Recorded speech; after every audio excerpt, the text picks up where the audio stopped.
नमस्कार दोस्तों, आपका परिवार में स्वागत है। पिछले वीडियो में देखे थे पाठ 11 विराट रूप श्लोक नंबर 5 तक। इस वीडियो में श्लोक नंबर 6 से देखेंगे। अच्छे वीडियो लगे तो चैनल को सब्सक्राइब कर दीजिए। आप लोग सपोर्ट करिए, जो सच्चा भक्त होंगे वो जरूर चैनल को सब्सक्राइब करके जाइएगा। श्लोक नंबर 6। हे भरतवंशी अर्जुन, तू मुझमें आदित्यों को अर्थात अदिति के द्वार स पुत्रों को, 8 वसुओं को, 11 रुद्रों को, दोनों अश्विनी कुमारों को और 49 मूर्धनों को देख तथा और भी बहुत से पहले न देखे हुए आश्चर्यमय रूप को देख। इस श्लोक में भगवान श्री कृष्ण अर्जुन से कह रहे हैं कि भारत, तुम मेरे विराट रूप को देखो। इस रूप में तुम सूर्य, चंद्रमा, अग्नि, वायु और अन्य देवताओं के साथ साथ ऋषियों, मुनियों, रुद्रों को भी देख सकते हो। यह विराट रूप इतने अद्भुत और विस्मयकारी है कि इन्हें पूर्व में किसी ने नहीं देखा है। यहाँ भगवान कृष्ण अर्जुन को उनके दिव्य रूप के दर्शन करवा रहे हैं, जिसमें उन्होंने सृष्टि के विभिन्न तत्वों और देवताओं को समेटा हुआ है। यह दृश्य अर्जुन के लिए पूरी तरह से नया और चकित करने वाला है। श्री कृष्ण ने जो विराट रूप दिखाया है उसमें सभी देवताओं और शक्तियों की एकता और उनका महत्व स्पष्ट रूप से दिखाया गया है।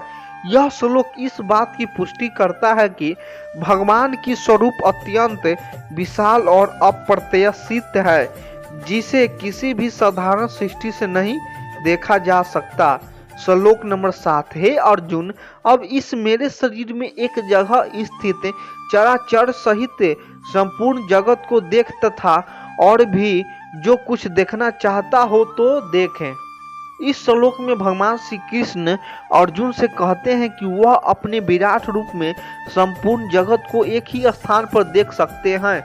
यहाँ भगवान अपने दिव्य रूप में अर्जुन को यह दर्शाना करवा रहे हैं कि संपूर्ण सृष्टि, जिसमें सभी जीव और निर्जीव तत्व शामिल है, एक ही स्थान पर यानी भगवान के विराट रूप में स्थित है। सभी चल और अचल प्राणियों का संग्रह भगवान का विराट रूप सब कुछ समेटे हुए हैं। सभी जीव, प्राणी और वस्तुएं सभी एक ही स्थान पर यानी भगवान के विराट रूप में देखी जा सकती है, जो कि अर्जुन को एक उपनाम अर्जुन को गुडाकेश इसीलिए कहा जाता है क्योंकि उन्होंने नींद को हराया है। गुडाक का मतलब नींद होता है।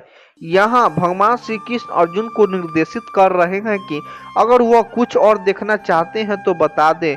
इस प्रकार भगवान अर्जुन को यह समझा रहे हैं कि उनका विराट रूप संपूर्ण सृष्टि को समेटे हुए और उनके इस दिव्य रूप से वह सभी प्रकार की संभावनाओं को देख सकते हैं।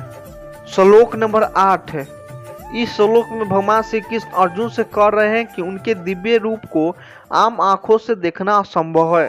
श्री कृष्ण अर्जुन को आश्वस्त कर रहे हैं कि वे उन्हें अपनी दिव्य दृष्टि प्रदान करेंगे, जिससे वे उनके विराट रूप को देख सकेंगे। यह श्लोक इस बात पर जोर देता है कि भगवान का विराट रूप केवल दिव्य दृष्टि से ही देखा जा सकता है, जो कि सामान्य मानवीय दृष्टि से परे है। भगवान स्वयं अर्जुन को यह दिव्य दृष्टि देंगे ताकि वे उनके अद्भुत और असीम रूप को देख सकें। इस श्लोक का मुख्य संदेश है कि भगवान का वास्तविक रूप, उनकी दिव्यता और उनकी अनंत शक्ति को समझने और देखने के लिए विशेष आध्यात्मिक दृष्टि की आवश्यकता होती है। यह श्लोक भक्ति और विश्वास की ताकत को भी दर्शाता है, जो कि व्यक्ति को दिव्य अनुभव की ओर ले जाती है। श्लोक नंबर 9। संजय बोले, हे राजन, महायोगेश्वर और सब पापों के नाश करने वाला भगवान ने इस प्रकार कहकर उसके पश्चात अर्जुन को परम ऐश्वर्य युक्त दिव्य स्वरूप दिखलाया। इस श्लोक में संजम ने कहा है कि भगवान श्री कृष्ण ने राजन धृतराष्ट्र को बताने के बाद जो बहुत बड़े योगेश्वर और भगवान है, उन्होंने अर्जुन को प्रातः का उनका परम दिव्य रूप दिखाया। यह श्लोक महाभारत के भगवत गीता 11वें के अध्याय में प्रारंभिक श्लोक में से एक है, जहां सज्जम कुरुक्षेत्र के युद्ध के मैदान में घटित घटनाओं का वर्णन कर रहे हैं।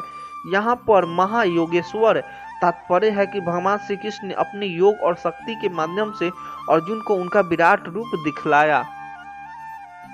अर्जुन के लिए दर्शन अत्यंत अद्भुत और दिव्य था, जो उनके लिए आध्यात्मिक और अस्तित्वगत ज्ञान की एक नई ऊंचाई को उद्घाटित करता है। यह रूप समस्त सृष्टि के आदर्श और परिपूर्ण रूप को दर्शाता है, जिसमें सभी देवी देवता और जीवों का समावेश है। इस दृश्य के माध्यम से श्री कृष्ण ने अर्जुन को समझाया कि उनका दिव्य रूप समस्त ब्रह्मांड के स्वरूप को समटे हुए है और यह एक अतुलनीय वास्तविकता है। श्लोक नंबर 10 और 11। अनेक मुख और नेत्रों से युक्त, अनेक अद्भुत दर्शनों वाले, बहुत से दिव्य भूषणों से युक्त और बहुत से दिव्य शास्त्रों को धारण किए हुए और दिव्य गंध का सारे शरीर में लेप किए हुए, सब प्रकार के आश्चर्यों से युक्त, समारहित और सब और मुख किए हुए हैं विराट स्वरूप परमादेव परमेश्वर को अर्जुन ने देखा। इन श्लोक में भगवान कृष्ण के विराट रूप का वर्णन किया गया है। भगवान ने कई मुख और आंखें हैं जो अनगिनत रूप और दृष्टियों को दर्शाते हैं। यह रूप अद्भुत और आश्चर्यचकित करने वाला है, जिसमें अनेक दिव्य स्वरूप और दृश्य देखने को मिलते हैं। भगवान के शरीर पर अनगिनत दिव्य आभूषण हैं जो उनकी अपार महिमा को दर्शाते हैं। भगवान के हाथ में कई दिव्य और अद्वितीय शस्त्र उठे हुए हैं जो उनकी शक्ति और सुरक्षा का प्रतीक है। श्लोक 11 में वर्णन। भगवान ने दिव्य माला और वस्त्र पहने हुए जो उनके दिव्य रूप की सुंदरता को बढ़ाता है। उनके शरीर पर दिव्य सुगंधित लेप जो उनकी दिव्यता और अधिक स्पष्ट करता है। भगवान का यह रूप सभी अद्भुत और आश्चर्यजनक गुणों से भरा हुआ है। यह विराट रूप अनंत और सर्वव्यापी है, जिसका हर दिशा में मुख और जो हर जगह फैला हुआ है। इन श्लोकों में भगवान कृष्ण के विराट रूप की अपार शक्ति, दिव्यता और अत्यंतता का वर्णन किया गया, जो उन्हें सबका आदर्श और पथ प्रदर्शक बनाता है। अच्छे वीडियो लगे तो चैनल को सब्सक्राइब कर दीजिए। आप लोग सपोर्ट करिए। जो सच्चा भक्त होगा जरूर चैनल को सब्सक्राइब कर दीजिए। धन्यवाद।